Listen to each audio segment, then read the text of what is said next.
Bonjour à toutes et à tous et bienvenue sur Sensation. Depuis 1980, Terre des Enfants finance le centre nutritionnel de Madre Petra à San Cristobal au Guatemala. Un centre qui accueille les enfants en grande difficulté pour leur offrir un vrai repas équilibré par jour. Pour en parler, je suis accompagné de Jeannin Hubert et Geneviève Viguier, respectivement président et vice-présidente de l'association. Bonjour. Bonjour. Bonjour. Alors, le centre Madre Petra est géré par les religieuses et les employés civils du centre. Mais donc, vous, Terre des Enfants, quel est votre rôle dans l'histoire ? Alors, Geneviève. Notre rôle, c'est d'accueillir les enfants pour leur donner un vrai repas par jour. En fait, ce sont des enfants qui sont dans des familles en difficulté, qui habitent loin, souvent dans la montagne, et qui n'ont pas de quoi se nourrir. Donc, les enfants descendent à la cantine et ils ont un repas dans un endroit accueillant, chaud, et le repas est chaud également. Et depuis quelque temps, il y a aussi des enfants qui sont en pension complète. Et dans la mesure du possible, tous les enfants de la cantine ou du foyer sont scolarisés. Sur votre site internet, on peut lire que l'un des buts des religieuses qui gèrent le centre est de scolariser un maximum d'enfants. Premièrement, pourquoi est-ce que c'est un des objectifs et comment faites-vous pour scolariser ces enfants ? Eh bien, pour bien travailler, il faut avoir le ventre plein et c'est ce que font justement ces sœurs. Et donc à la proximité de l'école, et bien sûr, le fait d'avoir cette cantine, les enfants peuvent étudier dans des bonnes conditions. On imagine bien qu'évidemment, sans être alimenté, on ne peut pas étudier tout simplement. Donc c'est cette aide qui est apportée. Voilà. Depuis maintenant plusieurs années, les religieuses hébergent des enfants au centre, les nourrissent et leur offrent un lit. Malgré les apparences, ce n'est pas un orphelinat. Alors, qu'est-ce que c'est ? Qui sont ces enfants ? Pourquoi sont-ils là ? Geneviève, c'est toi qui étais là-bas. Oui, en fait, ils sont là parce que les familles ne peuvent pas subvenir à leurs besoins, les élever, les nourrir et les éduquer. Donc, ces enfants viennent dans ce centre. La plupart ont des familles, ont au moins encore un parent. Et les religieuses ont à cœur depuis le début de l'association, de la création de l'association, de ne jamais rompre le lien avec la famille. Les enfants vont voir leurs parents, tantes, marraines, etc., leurs parents référents, tous les week-ends. Ils grandissent là, ils sont nourris, ils font un peu d'études et souvent, ils ont un métier quand ils sont un peu plus grands. Quand ils sont adolescents, ils arrivent à trouver du travail et à sortir de cette misère et de ces problèmes récurrents depuis tant d'années. Alors, il y a donc des enfants qui logent dans ce centre, qui ont encore des parents, mais est-ce que la plupart des enfants sont orphelins, comme on peut le penser au vu du système de ce centre ? Non. La plupart ont encore un parent. Et pourquoi ils sont là et qu'il n'y a pas d'adoption aussi Oui, c'est également ce que j'allais vous demander. Tout simplement parce que le centre n'a pas d'agrément. Voilà. C'est pas un lieu pour destiné avec des enfants pour l'adoption.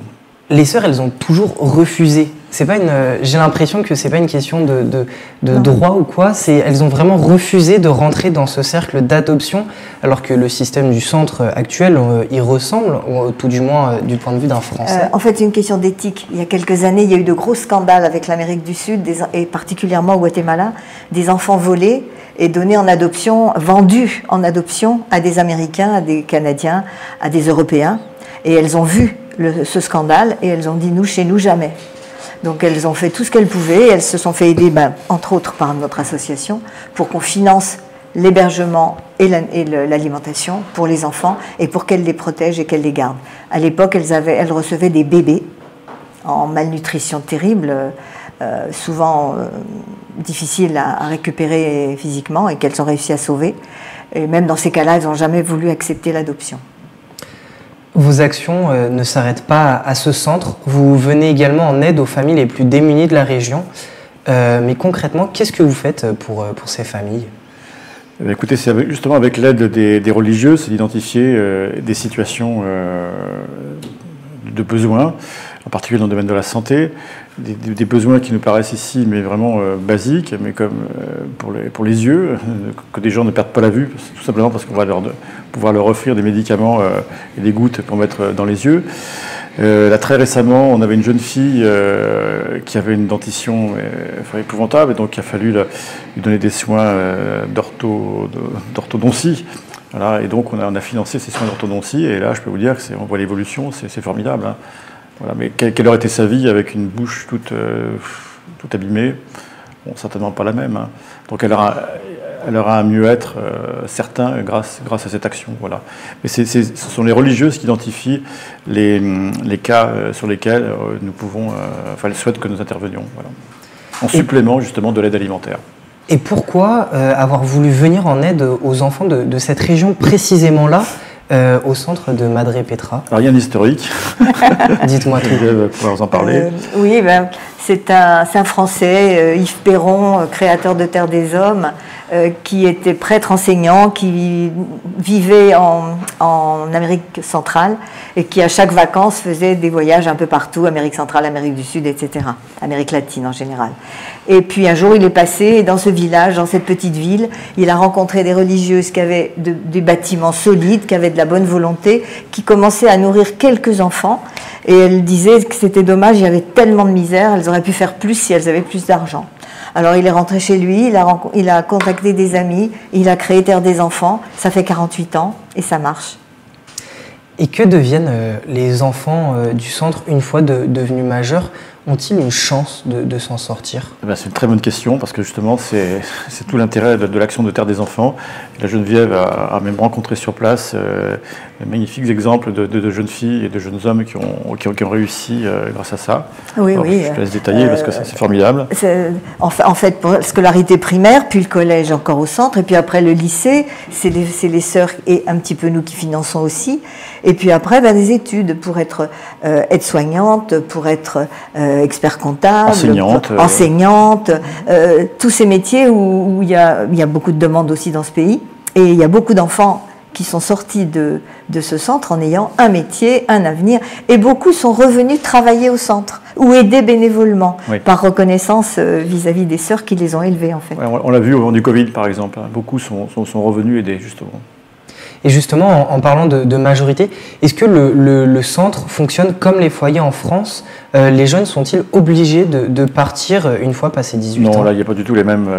il n'y a même pas de réglementation. Ce sont les religieuses qui décident. Il n'y a pas les lois comme on peut avoir en France. En tout cas, je ne les connais pas. Mais ce n'est pas dans l'esprit, de toute façon, de les mettre dehors si vraiment il faut les garder encore quelque temps. Ils partiront quand il faudra qu'ils partent. Et mais on n'est pas, les enfants ne sont pas mis à la rue en tout cas. Il n'y a pas question, hein, c'est pas du tout dans l'esprit du centre. Hein. Le centre, justement, il a également vocation à s'occuper des enfants malades, vous l'avez évoqué oui, tout à l'heure. Comment leurs soins sont-ils assurés? Est-ce qu'il y a un médecin sur le centre qui suit les enfants pour vérifier qu'ils sont en bonne santé? Oui, il y a un médecin. Non, alors ce sont des médecins qui passent. C'est ça. C'est les religieuses qui appellent les médecins. Typiquement, tout à l'heure, je parlais de l'orthodontiste. L'orthodontiste, il vient une fois par mois dans la ville. Donc, il faut que les religieuses prennent un créneau pour que l'orthodontiste puisse justement rencontrer les enfants qui ont besoin de soins. Voilà.